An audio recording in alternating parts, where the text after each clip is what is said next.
Another edition of the JA Wrestling Show. It is Monday, so you know we go live following Monday Night Raw. A little bit of a delayed start here to the stream because trying to get the connection working well on our end.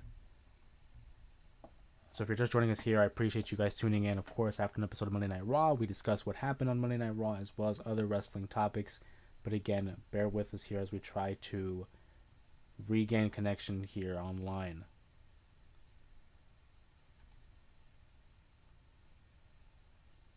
I'm aware that the connection isn't the best, but I just want to see how it's coming up on your guys' end. I'm seeing on my end a little bit of a delay.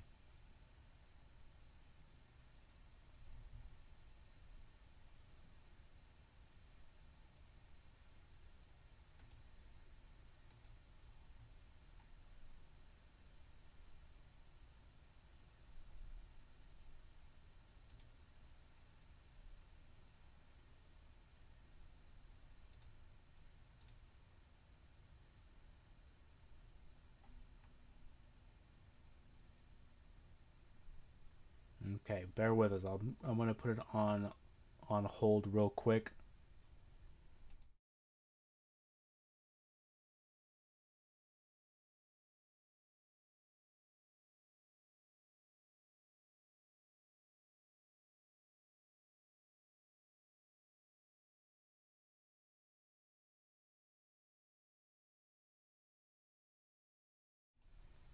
Okay, let's have it run a little bit here.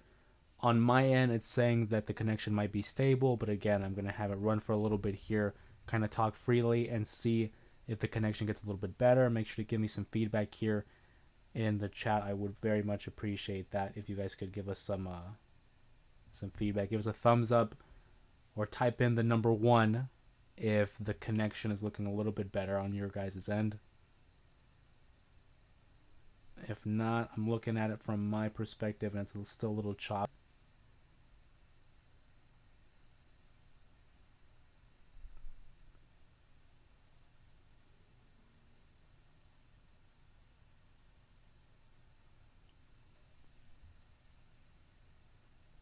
Yeah, I'm seeing on my end that it's still a little off.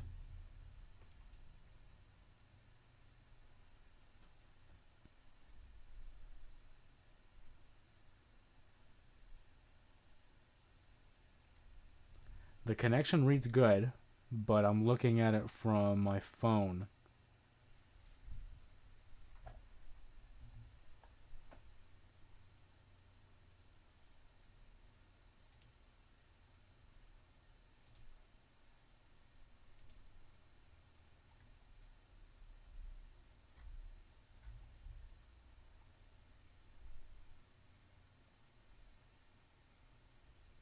Let us know if any difference.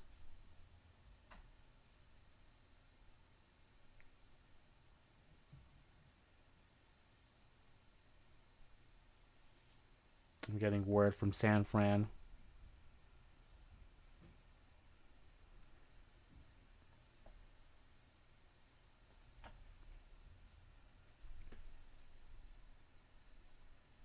Again, like from Sylvia, what's going on? Sylvia says seems a little bit better now. I'm looking at it from the perspective of my phone, and it's like it's getting better. Still not 100% the best. And again, off to the side, I hear about my control panel. It says that the connection's good, but again, I look over at my phone and then the side camera that I have here, and it's still somewhat choppy.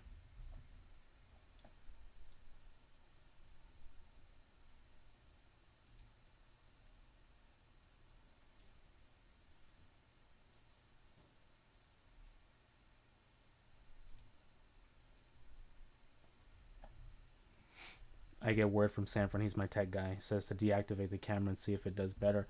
Initially, it was the internet connection, but it says the connection's good now, and now we're just looking to fix the lag off the camera.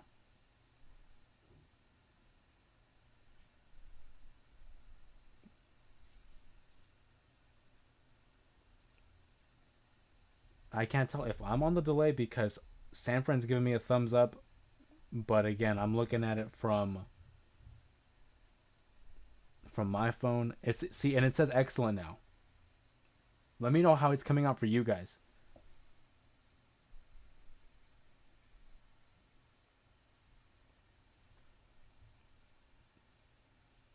What an what an unfortunate start to a stream, because it was an excellent episode of Raw, I thought. I mean, certainly the opener is something that I want to get into. Sylvia saying Eddie trying to come through tonight. Eddie's trying to steal the show as he always does. And that's one reason why I was really looking forward to today's stream, was being able to share um, some stories and perspective about Eddie Guerrero, who I think is one of the all-time greats. It's looking good. I'm giving it some time here, and it's still a little choppy, man. Dethroned by Eli in the chat says, dude, you were wrong about Cena winning the IC title. I was. And you know what? That's something that I'm always open to. Call me out when I'm wrong, man. Because when I'm right, I'll be the first one to tell you. But when I'm wrong, dude, let me hear it. I was a big believer that it wasn't going to be both. I thought it was going to be one or the other. I thought it was going to be either Cena winning number 17 or it was going to be him winning the Grand Slam, and they pulled the trigger on that Grand Slam victory. Really caught me by surprise. Once they announced that matchup between him and Dom, that's when I figured, I'm like, oh man, they actually might do it. And I'm actually happy that they did. It wasn't one or the other, it was both. It was both, man. Overall, great call. Dethroned by Ellie said the same thing. CVV said the same thing. Yeah, I did see that. He and I think, share a lot of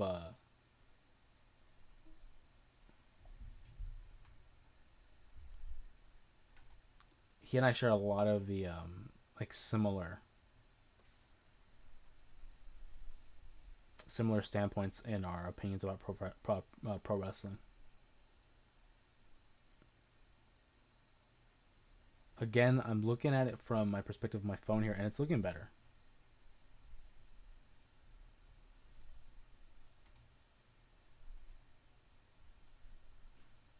Robert says sound is good, video's choppy. That's what I'm working on. The sound sounds good.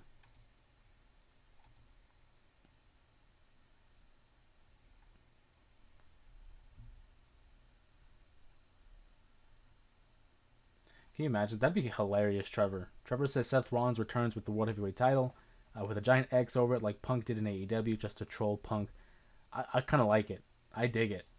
Feed into it. I mean, everyone knows there's other wrestling shows out there. Feed into it.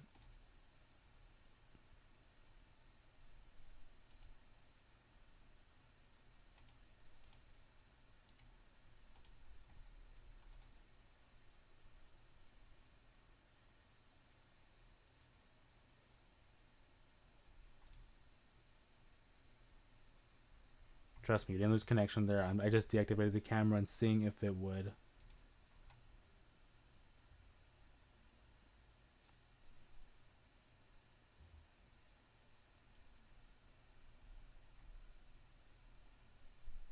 Worst case scenario, I might have... Wait, I was going to say I might have to start a new stream. But again, the connection's reading good.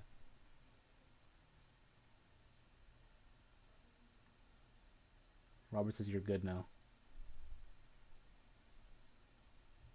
Maybe it's just on my end, because I'm still seeing it like kind of choppy. But I mean, if I got a couple people already telling me that it's looking good. Dethroned by Eli says, I think Sheamus will beat Cena for the IC title. For the IC title, I guarantee it. That'd be crazy.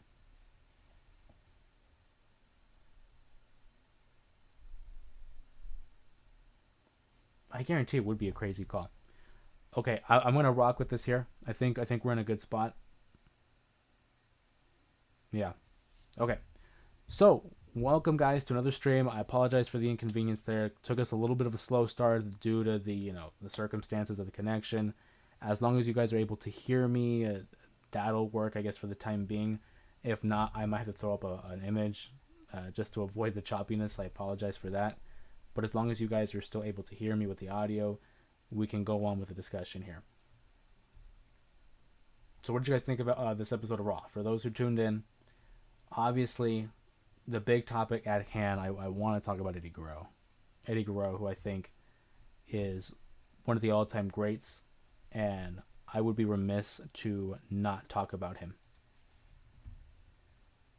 It has been nearly 20 years, almost 20 years to the day, that Eddie Guerrero has passed away and has left the world of professional wrestling. I can remember being a fan growing up and just being mesmerized by his talents, the charisma, the in-ring work, the character work, everything about Eddie Guerrero to me screamed a superstar. He is someone that I still look to as an example of inspiration, not only as a performer, but just because of the culture. Obviously, you guys are aware, being that I have a Hispanic heritage and I have Mexican roots.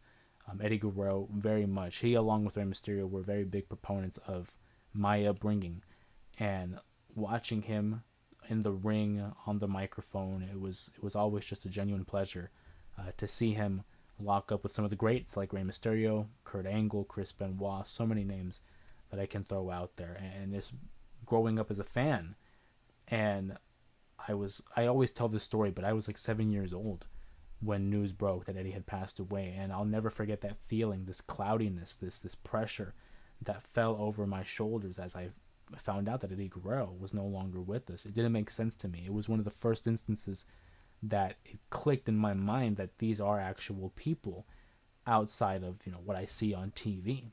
I'll never forget, it was my parents who broke the news to me and saying that Eddie passed away, and I was glued to the TV screen. It was the news, it was CNN, and finding out that he had been discovered in his hotel room during the weekend. And it was just so surreal not hearing or not seeing Eddie again on TV. I still shudder to think what the world of professional wrestling would be like if Eddie Guerrero were still with us, and the contributions not only in the ring but just to the people that would follow him, the next generation, what he could have been able to contribute to that. He definitely, to me, is one of the all-time greats. Not just in ring, but just overall. I mean, he was a total package. I think Eddie Guerrero certainly had a big claim to being the GOAT. Had he gone longer, maybe it would have been a stronger case, but based off of the body of work that we had seen during his career, his very short career, very much so is a big contender for being the greatest of all time. And 20 years later, it still doesn't feel real. It's still something that I struggle to deal with. As a fan, obviously, I will not compare it to someone who knew him personally. I didn't. But as you're a fan and you watch these people and you watch these characters, you develop a sense of, a relationship with them, almost as if you knew them, because you've just become so invested in what they do for a living. And just to see the level of impact that he carried out, not only as a fan, but as an individual. You hear the stories of guys like Rey Mysterio, Chris Jericho, Dean Malenko, everyone has Batista, everyone has very fond things to say about Eddie Guerrero. And I think if there's one thing to take away from Eddie Guerrero's legacy, is that anything is possible, because this is a guy who wasn't given a lot of opportunities early on, and certainly wasn't seen to be a big major player in the WWE, at least. And for him to reach the mountaintop, win the WWE title, and then facing off against one of the greatest of all time in Kurt Angle at WrestleMania 20, and still being talked about to this day. You could not do 3 suplexes or the chair spot without a chant of Eddie Guerrero breaking out. Anytime you see Dominic or Rey Mysterio, you instantly have a memory of Eddie Guerrero. And 20 years later, it still doesn't feel real. And I could never say enough good things about Eddie Guerrero and how he has impacted my fandom as a professional wrestling fan, but just as an individual as well. Later this week, we will have a video uploaded on YouTube, of course. Eddie Guerrero had passed away November 13th, 2005, and I would always think to myself, what would it have been like had Eddie Guerrero been around for the year 2006, and what would that have looked like in terms of WrestleMania 22? And in this week's upload, for members only, you have early access to it. So if you are a member here on the Main Event Mafia, you already have access to the video. But for those who do not, later in the week, we will be uploading a video of Eddie Guerrero and Fantasy Booking 2006. How I personally would have booked it, what feuds I would have involved him in, what would have been his WrestleMania matchup in Chicago of 2006. All that and a little bit more in our weekly upload, and I'm looking forward to it. I hope you guys enjoy it. Keep an eye out for that video. Again, it's coming out in the next few days later this week, and it's something that I've been working on for like the last month, and I hope it's something that you enjoy. If you enjoy Eddie Guerrero's work, if you enjoy fantasy booking, make sure you like that video, comment, subscribe, all the good gimmicks, and let us know that you would like a little bit more of those fantasy booking videos, because I like fantasy booking, and that's something that I'm looking forward to sharing with you guys. So checking out the chat here. San Fran says, fun fact, El Paso wants to make November 18th Eddie Guerrero Day. I believe it's official. If I'm not mistaken, I believe it's already official. Kevin says, I'm glad I made it to the live. Appreciate you, Kevin. Not the best of connections, but as long as you guys can hear my voice, I mean, we'll take it. We'll take it as a W. Says, sheesh, what's that? Being an East Coast follower sure does make it hard sometimes to keep up being 2 hours ahead. Yeah, and that's what I worry about, too, when it comes to these on the East Coast. You know, being 2 hours ahead, sometimes 3 hours ahead, if, you know, depending on the daylight savings. And I do think about that. I remember early on in the days of, like, last year, we were going 11 o'clock on the West Coast. So guys like Kevin were up at 1 a.m. And it's like, I can't thank you enough for that support and continuing to show up. But I kind of do want to venture into, like, an earlier live stream. I know I like the Mondays, but I thought about doing it like right before Raw, like a pregame heading into Monday Night Raw. I don't know if that's something you guys are interested in, if you're able to, if that works for you. We've stuck with the whole post-show Raw, and it gives us something more to talk about. But I have, you know, flirted with the idea of doing like a pre-show heading into Monday Night Raw, and maybe having that being an accompany with your guys' Raw viewing. Something I'm still working with. Mondays, though, is the day. I don't plan on changing the Mondays. It's just the timing that I would like to make more convenient for everybody. But, of course, the lives are always available in the archive. So if you ever miss a live, you can always check those out following its conclusion. Kevin also says, by the way, are you comfortable when I call you Jose, or do you prefer Jay, since I know privacy is important? Kevin, this is an awesome question. I love professional wrestling. So that's number one. We always talk about pro wrestling. But whenever we get questions like that, that's kind of off topic, I enjoy, because I don't have anything to hide from you guys. You guys ask, I'm going to answer. I'm totally okay with you guys calling me Jose. That's my legal name. That's the name my parents gave me. It's a name I'm very proud of. Jose, totally cool. Jay is fine. You could call me Jay. But fun fact, that's not even a nickname of mine. I'm not going to tell someone, hey, don't call me that, because it's like, I don't think you get to choose your nicknames. Jay is fine. Ironically, though, that is my mom's nickname. And so when people call me Jay on stream, it's a nice change of pace, because it's not technically my nickname, but I won't deny it. I think it's cool because Jay being my mom's nickname, Jose being my dad's name, so it's like I still have that strong connection with both of them, but I'm okay with either one. Jose, Jay, bro, dude, man, it's all good. It's all good. But I appreciate the question, Kevin. I appreciate you, considering that and asking it. Right on, Kevin. Good question, though. I appreciate that. But I did promise Eddie Guerrero. And one final topic of Eddie Guerrero, and we'll continue to talk about the Monday Night Raw episode. Eddie Guerrero, who I think is one of the best in-ring talents of all time, I wanted to share with you guys my top 5 favorite Eddie Guerrero matches of all time. I think Eddie Guerrero is an all-time performer, and being that his catalog of matches is pretty limited if you think about it. I mean, this is a guy that worked in WCW, ECW, and WWE, but it wasn't really that long. I mean, not even 2 decades worth of matches if you really think about it.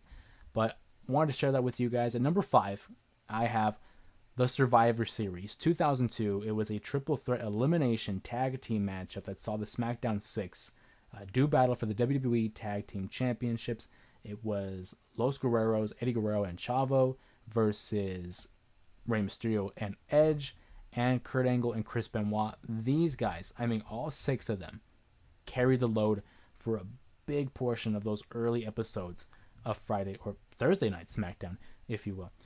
I think that matchup for me, all fun, all offense. I mean, Hall of Famers around the board with the exception of one individual who will never be in the Hall of Fame, and I'll let you guess who that might be. But Eddie Guerrero and Chavo Guerrero finally get the championships. They win the tag titles. It was a goal of theirs since they were kids to win tag titles. And when you thought that it was going to be Benoit and Angle, or maybe Edge and Mysterio, here come Los Guerreros, and they steal the tag titles. And what I think is a fun matchup and a fun pay-per-view. If you haven't seen the Survivor Series 2002 edition in a while, do yourself a favor, check that out on Peacock. It still holds up to this day, I personally think. But at number 4, I'm going to go with a matchup that maybe some people are going to think is a little bit low on the list, and that is the No Way Out 2004 pay-per-view event. That is where Eddie Guerrero defeated Brock Lesnar for the WWE title, the very same WWE title that resides over my shoulder here. Now, the reason I have it at number 4 is because there's 3 other matches that mean more to me than this one. Don't get me wrong. Him winning the WWE title is a fantastic feat. It is something that I love as a fan, and I can't wait to rewatch every time I rewatch it. But the matchup itself is good. Don't get me wrong. It's a great match. But the finish is kind of tainted for me because we have Bill Goldberg come out and spear Brock Lesnar and kind of hand the victory to Eddie Guerrero. I'm not mad at it. It totally works in terms of the narrative, but I do have 3 matches that go ahead of it.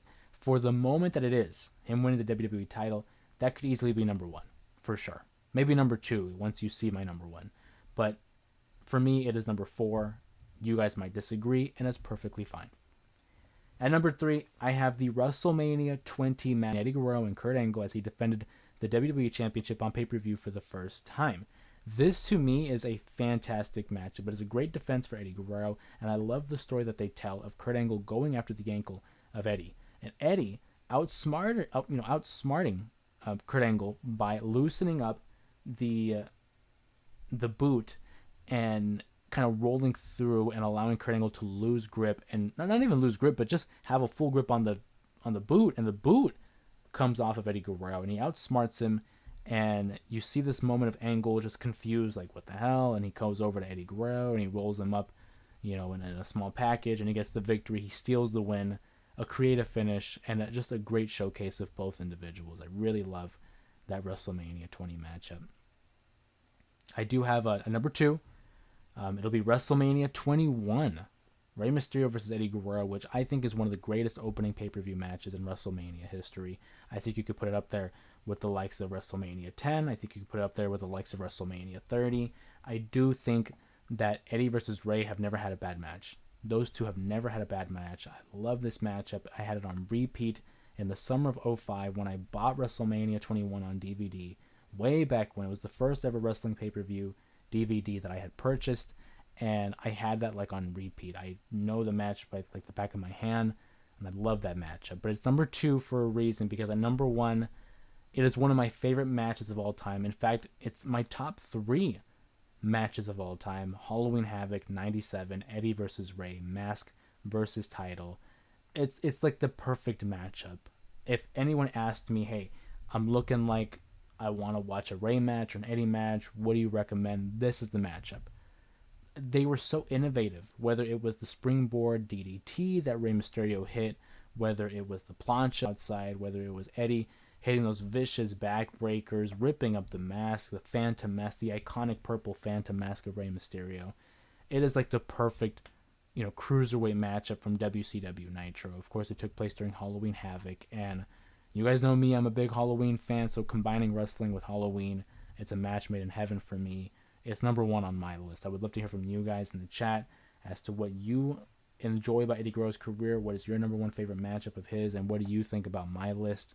Again, I will probably be uploading it later in the week for the broader audience, and that's something we've been trying and It's been succeeding in the last couple of weeks, is having these streams and taking clips and videos from it and uploading it for the broader audience, because not everybody can make it to the lives, and those who do make it to the lives, I appreciate you. I love you guys, and I love that you guys are here and are passionate about pro wrestling as much as I am. And I want to go back here. Same thing with that passion. Sir Robert says, I watched tonight 2 matches of Eddie versus Dean Malenko in ECW. These matches are better than anything you will see today. For the AEW fans, they sell, and it's amazing. Eddie and Dean, I mean, 2 workhorses. The short time that Dean and Eddie were in ECW have lasted over the course of 30 years. I mean, those guys, I love Eddie Guerrero, but Dean Malenko doesn't get enough credit either. I mean, this guy could go, a technician if there ever was one. The Iceman, the man of 1,000 holds, does not get enough credit. And the matches that they had in ECW were one of those matches that really demonstrated what ECW could offer. A lot of people would say that ECW is Extreme Championship Wrestling. Of course, it's in the name, right? And they associate it with hardcore wrestling, the blood, the guts, all of that.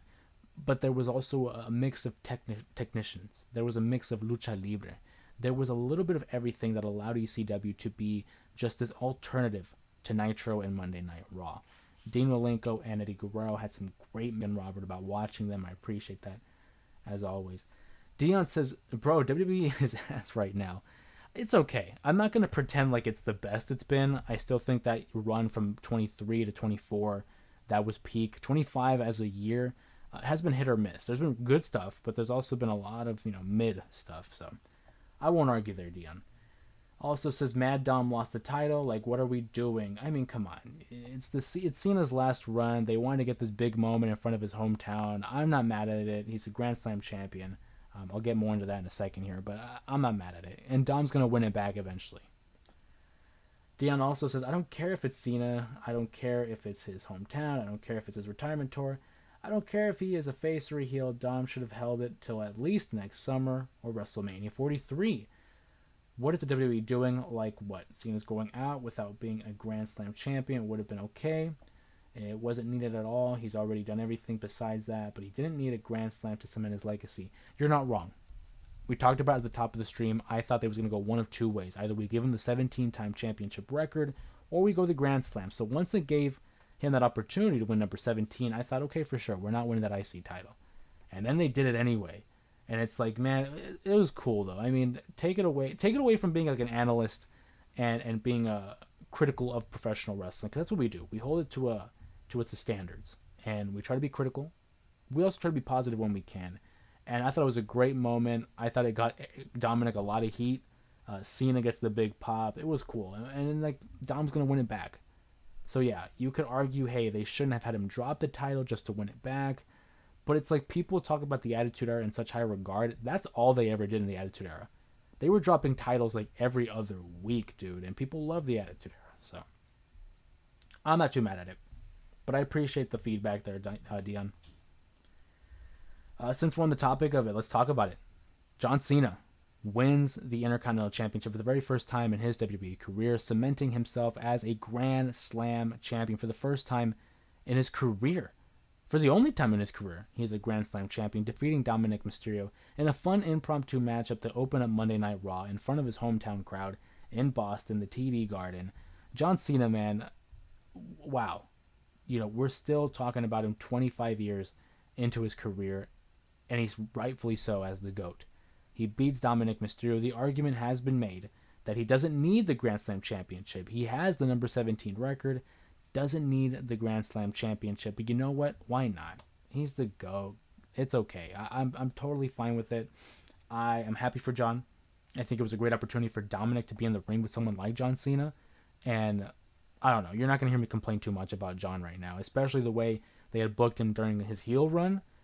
With hindsight being 2020, they should have never turned him heel. But again, that's because hindsight being 2020. It is what it is. I'm happy with it. I'm cool with it.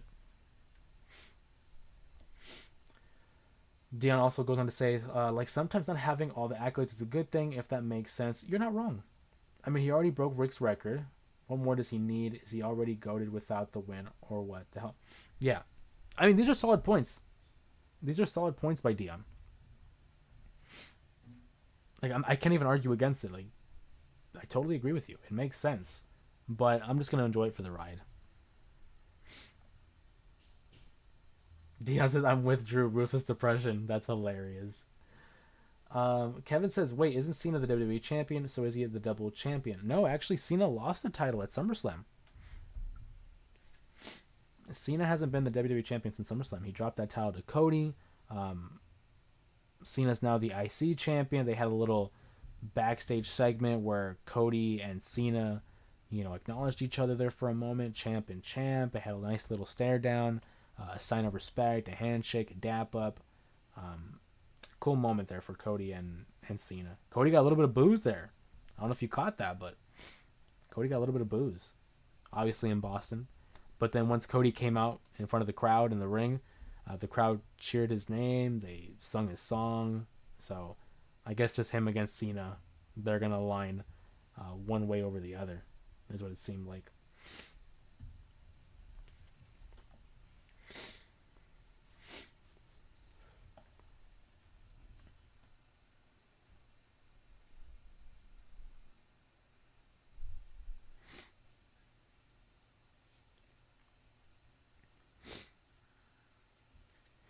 Sticking with John Cena, I mean, the tournament, right? We have the what is it? Your time is now. Is that what they're calling it? Your time is now, or the time is now tournament that will determine who will be facing John in his final matchup at Saturday night's main event, December 13th. We know that we have Rusev versus Damian Priest earlier in the night.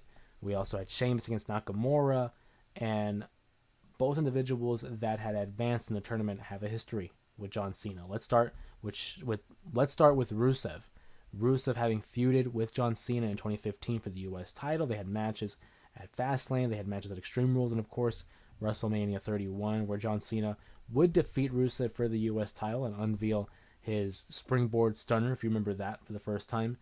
That is a story in itself. Rusev, who has been on a tear since coming back to the WWE, and when I say a tear, it's like been on and off again. He's feuded with the likes of Sheamus and Dominic and Penta, but for the first time since his return, this feels like something that he could really sink his teeth into. He has a history with John. I would like to see him against Cena one more time. Just the size differential. Again, I'm a big fan of seeing John face off against the monsters, whether it was at the Big Show, the Great Khali, Kane, Umaga. John was always a great opponent for those larger, athletes. And if it were to be Rusev, I think it would be a cool moment there, 10 years after the fact. I just don't think it's gonna be him. I don't. Now we talk about Sheamus. Sheamus advances. He defeats Shinsuke Nakamura, one step closer to facing John Cena in his final matchup. Sheamus and John Cena have history. Fun fact, Sheamus is a two-time WWE champion, both times coming by defeating John Cena. It was at TLC 2009 in December.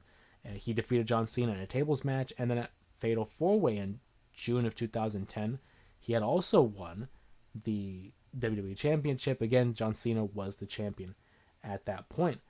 And for Sheamus to be in consideration for this, there's two different storylines here we could go with.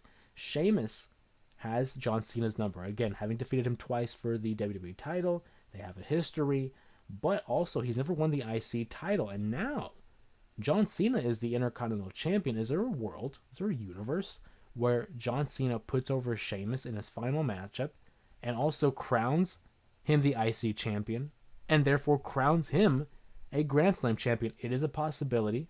I like Sheamus' odds more than Rusev, but it is a strong possibility. There is a certain ring general in the tournament, though, that I still think has a really good shot of winning it all and facing John on December 13th. And since we're on the topic of Gunther, I mean, dude, I uploaded this video it was a short clip of our discussion about Gunther last week on stream. I had uploaded it onto TikTok, onto Instagram, onto YouTube Shorts. You can follow me on all social media sites at @jareapod_.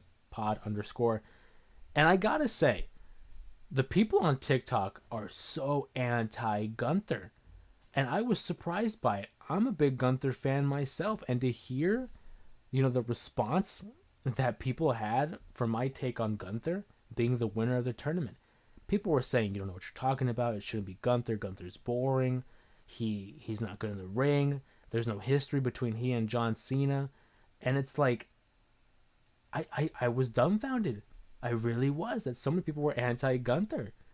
I would love to hear from you guys. Let me know in the comments. Are you a fan of Gunther? Was that something you would like to see? Or is that just something in the TikTok community that are just anti-Gunther? I was very surprised to see how many people were anti-Gunther in the chat.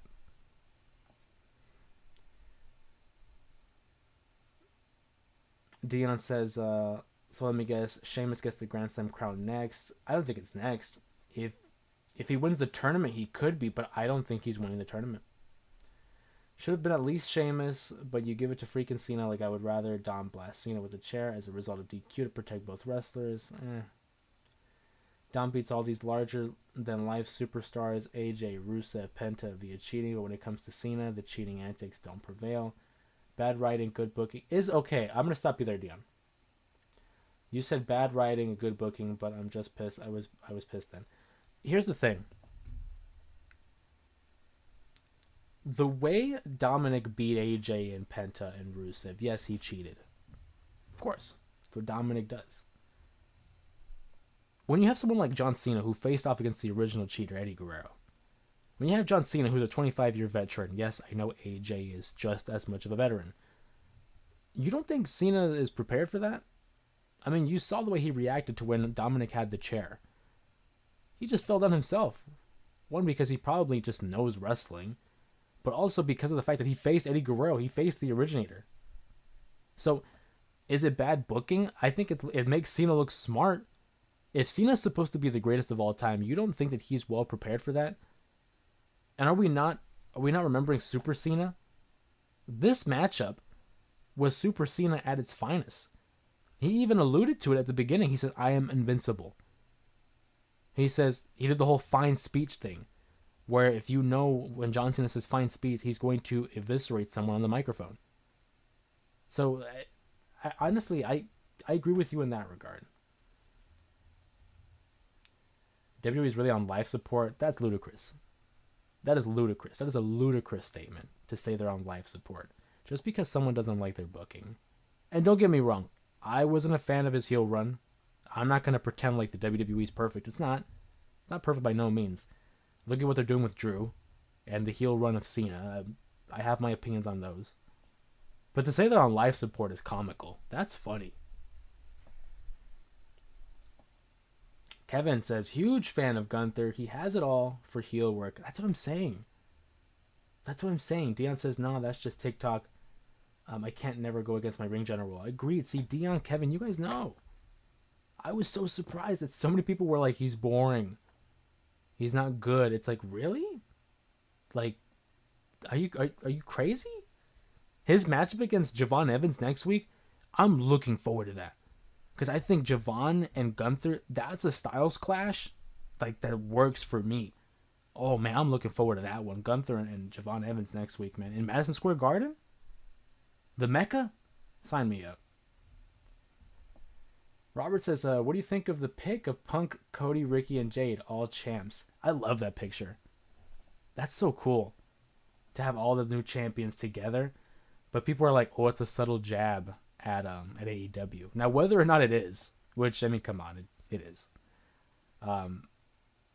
It's so interesting. I think Cody and Punk would have been champions regardless. To see Ricky and Jade there, though, as like the next crop of stars, pretty cool as well. They're not going to admit to it, but it is a jab at Tony Khan. Because look at what happened with Cody. We don't know what happened specifically, but he left the company that he helped create. We know about the Punk situation. Ricky, I mean, Jesus, he was trying to leave that company for so long and they wouldn't let him. And then Jade, of course, as well.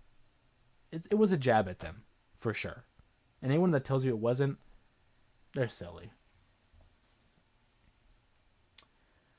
Dion says, but still, Jose, I'm saying if I was a writer, really, in that chair and laying down the thing has been done already, true, but also has never worked since Dom did it because everyone knows it's Eddie. I see what you're saying, Dion. I see what you're saying. But again, I'm fine with it. It's not for everybody, and that's okay. I just missed it. Tyler said, breaking news, Vince Russo's joining Juggalo Championship Wrestling as a head of creative. Oh, God. Oh, my God. Do you hear about them hiring a new creative? Is it really Vince Russo?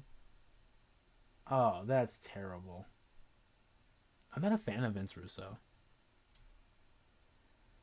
I'm going to skip over Kevin right now, but I'm going to come back to you. Dion says, like it, love it, or hate it. This just says a lot about what I think of Dom the freaking future. And that's something we can agree on. Dion, I'm going to tell you right now. If Dominic losing the IC championship means that he can go to the world championship, I'm down. I'm a big fan of Dominic.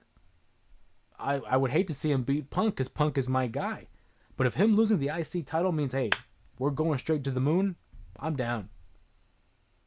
I'm down. That's one thing we can agree on. Dom's the future. I love it. I love it, man. Kevin says they must not be watching the product as we are. Gunther should be a main eventer. I hope one day he gets the WWE title. Gunther versus Batista would have been fire. Whew. Dude. That's what I'm saying. Like, what show are they watching for them to say he's boring? Gunther? I mean, dude, his matches against Ilya Dragunov, his match against Drew, Sheamus, Punk? What are they watching? Tyler says, yep, dude, I don't like Vince Russo. Dion says, the promo where he said, you keep my father's name out of your mouth. It was great. What a great moment. Anytime I see Ray and Dom in the ring together, I'm down. Like, that's just entertaining to me. And he talks about the greatest luchadors of all time. He talks about El Santo, Blue Demon, Eddie Guerrero, and Dom just, it's perfect timing. He says, hey, you keep my father's name out of your mouth. That's hilarious. That's fantastic. I don't know if they wrote that in for him or if he just improvised it, but I thought that was great. Dom's gonna be great. And Cody has said in a recent interview that he thinks 15 years from now, Dominic could very well be one of those names that we're watching in the marquee. I worry about his size, because he's still very young. I don't think his body is fully developed, and maybe he's eating too much chicken tenders. But aside from that, dude, he has all the intangibles. Big fan of his. I think he's going to get... Tyler says, I think he's going to kill and ruin JCW. I'm calling it now. Start next year. You're probably right, Tyler. You're probably right. Robert says, did you see the clip of your friend Dave Meltzer on his show when Tony Khan called? Hey, I'm going to tell you right now. I never said he was my friend. Hold on, wait a minute. Since when is Dave and I friends? I'm not going to accept that invitation. Brian Alvarez, I think he's pretty funny. I like when him and Dave go at it. But no, I have not seen this clip that Tony Khan called in. I must have missed that one. I'd have to look it up. Kevin says, did you see the Dudley's interview with Maven? They hinted at Jim Ross being openly racist backstage. In one moment, he told Devon he straight up doesn't like him for being black. Disappointed in JR. Yeah, this one I did see. This one I did see. And that's a shame. I don't want to be the kind of guy to say like what Devon's lying. I don't think he would lie about something like that. And I think it would be a damn shame if JR was, still is, or is even remotely associated with the word racist. I would hate to think that about him. But if that is the case, and there was a separate video that Devon just says, yeah, straight up, it was JR. So it's not even like hinted. They may have hinted it during the interview, but like he later does confirm that it was JR. That's a shame. There's no room for that. I don't believe in any form of discrimination, stereotypes, or prejudice, anything like that. You hate to see it. It's such an ugly thing. I agree with you, Kevin. In a phrase, very disappointed. You said it best. Dion says, $13.94 tickets bought for SmackDown. You talk about a huge drop-off. Yeah, no, I mean, not only that, in terms of viewership, apparently it was one of the most, or the least viewed episodes of SmackDown in recent memory. The crowd was not there. I mean, you saw the pictures, I'm sure. SmackDown has dropped off. Raw, I think, is good. I think Raw's better than SmackDown, but SmackDown has dropped off for sure. I mean, and I think they've gotten complacent too. Ever since the TKO stuff, I mean, the ticket sales are going up. The quality has gone down. I'm not above, I'm not above denying it. The product has gone down. It's not as good as it was a couple years ago. I think it's still good. It's better than what we got with Vince in the last few years. But when the ticket prices are going up and the quality's going down, that's what's going to happen. Kevin says they hinted at it without saying JR's name. It's a shame because I never expected that from JR. I wouldn't either, but I mean, I'm going to leave it at that. I'm just disappointed. Kevin says JR and Jerry the King Lawler were the voices of my childhood. I think that's very interesting when people say that because I don't look at them as the voices of my childhood. You got to keep in mind, I didn't have access to Raw until I was like 8 or 9.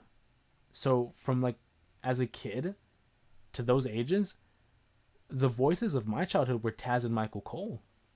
Those were the guys I grew up watching and listening, and I have a very much a strong fondness of Taz and Cole. One, because of the banter, but because of also the way they called it. JR, I think, is one of the best announcers to ever do it. Jerry Lawler, on the other hand, never a Jerry Lawler fan. Never was. Taz and Cole, I thought, just were that perfect balance of humor, analysis, storytelling. That was my commentary team, Cole and Taz.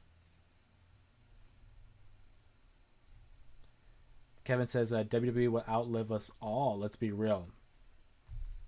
I honestly, I'd have to agree. They've gone this far. It would be something big. It would take something really big for them to break off like that.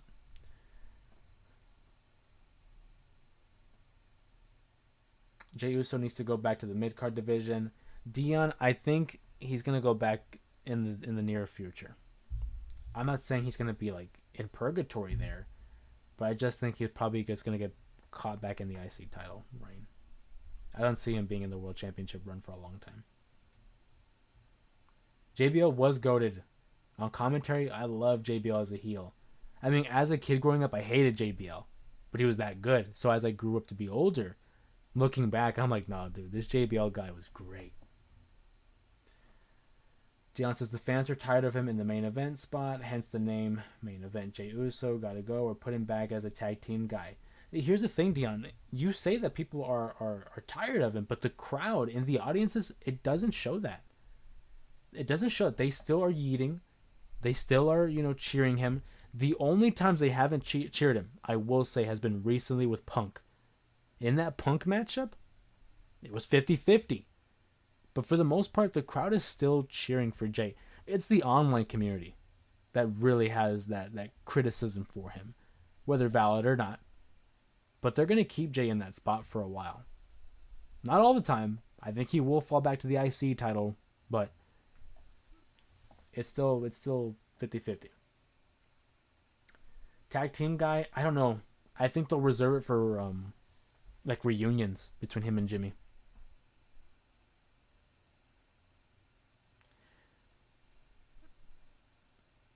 JBL was good. JBL was good as hell on commentary. It was great. Kevin says, so have you seen David Otunga's YouTube videos recently? First time I learned he went to Harvard. No, you're joking, Kevin. You're trolling. That was his whole gimmick. The numbers, Jose. I mean, hey. Oh, okay. But are you talking about the videos being disliked? Because again, that falls into the internet crowd, I think. But you're not wrong. I mean, dude, the amount of dislikes on those videos are ridiculous. I think he had the most dislikes for the Royal Rumble, and then the WrestleMania match, and then I think winning the Battle Royal. This man's getting disliked for sure. So I'm not gonna argue there, Dion. The online crowd for sure has made it known they're not big fans. Shout out to Muhammad, I see you, my friend. Otunga did have a banger of a theme song, I agree. LA Knight's gonna be on SmackDown. He's a Raw guy, but he will be competing on SmackDown this week for the tournament.